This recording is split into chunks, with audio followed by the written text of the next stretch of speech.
Shalom, this is Levi Shore. Welcome back to Sweet and Good Torah.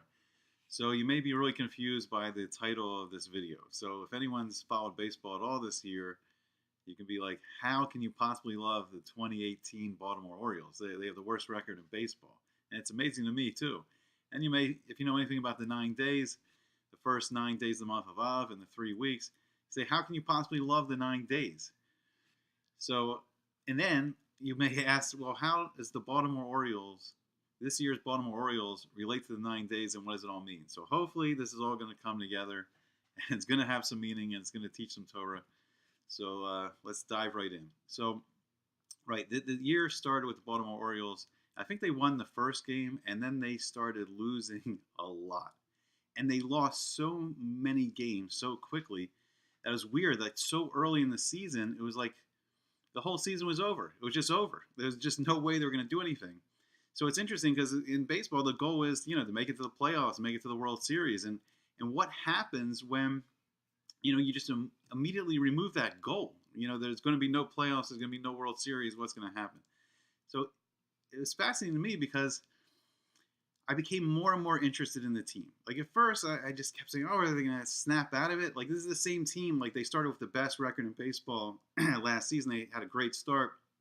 Like, are they going to snap out of it? They were within one game of making the playoffs last season, and then all of a sudden they're going to be the worst team. Like, what's happened? So I kept waiting at first to see, will they snap out of it? Are they going to snap out of it? And are they going to get going? What's going to happen? And they never did snap out of it.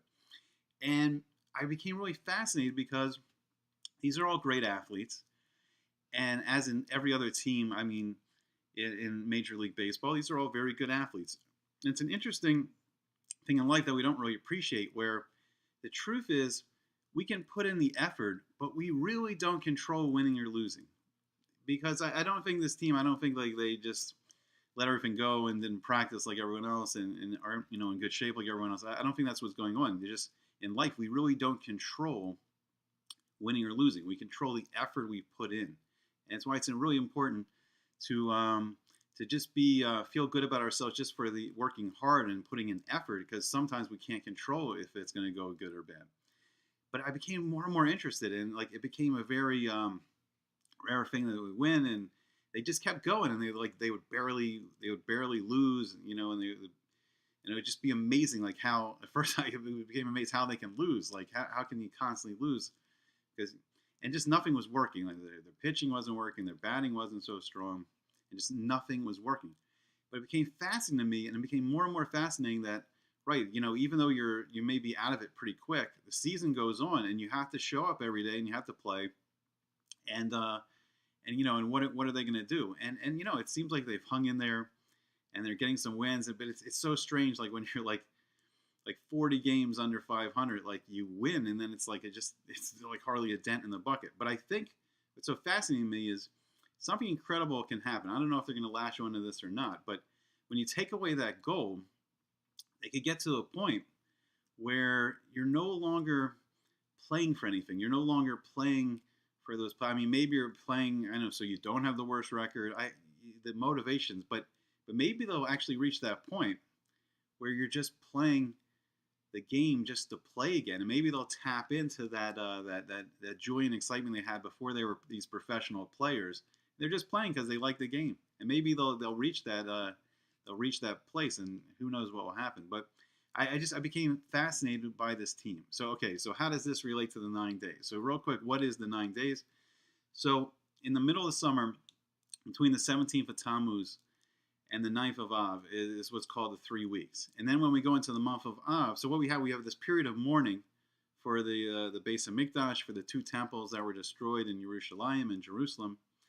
And the period of mourning is during like the middle of the summer. So it's interesting because the rest of the world is out there, and it's a time of like, people are taking vacations and they're off of work more, and the weather's fantastic. It's nice and hot and sunny. And people, they're eating a lot, drinking a lot, they're having a lot of fun. So it's interesting because you're in a completely different mindset. Like you're in a period of mourning where the rest of the world is out celebrating, and it's a time of fun. But it's right in the middle, the heart of the summer, and you have this period of mourning. And then in the 9 days, it gets more intense. It gets much more intense, the mourning, and then the mourning and the restrictions of what we're doing. And then the final fast day of Tisha B'av is the day the temple is actually destroyed, and in the morning the intensity is the most. So how can I love these 9 days when everyone else is out, partying and celebrating in summer? Why is it good to take a step back from all this? And what are we getting out of mourning and restricting ourselves for these 3 weeks and the 9 days and then Tisha B'av?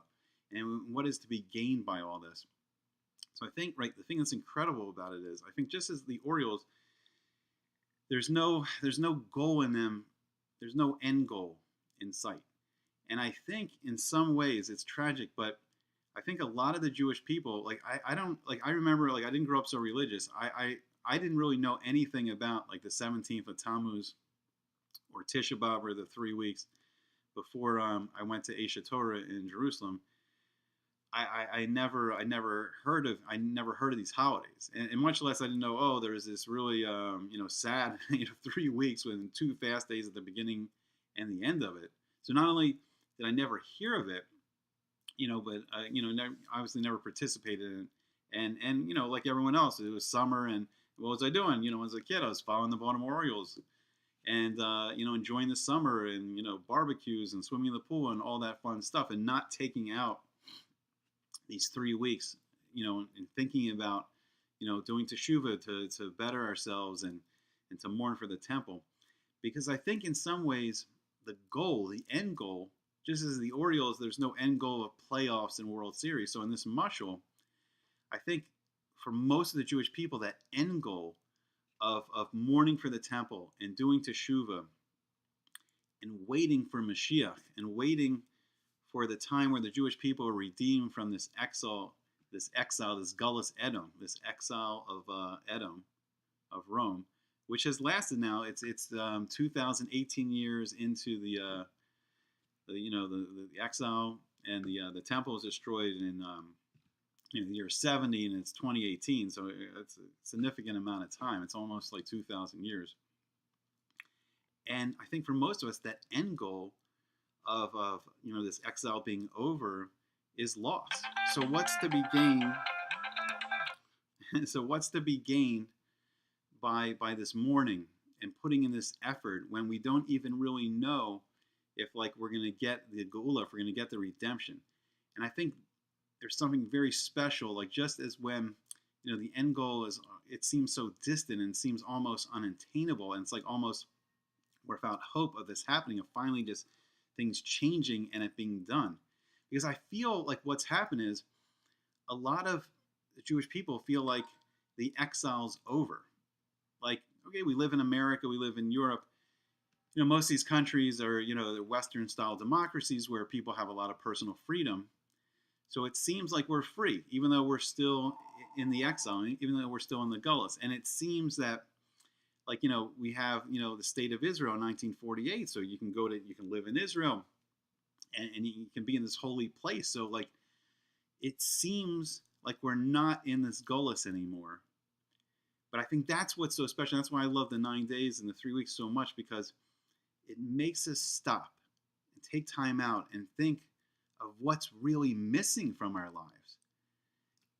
That we don't have this Beis HaMikdash anymore, that we don't have this miraculous building where the Shekhinah of Hashem dwelled, and you go and you see miracles happen in this place, and that you would know that there is this infinite being that loves everyone, has created everyone, and that he runs the world.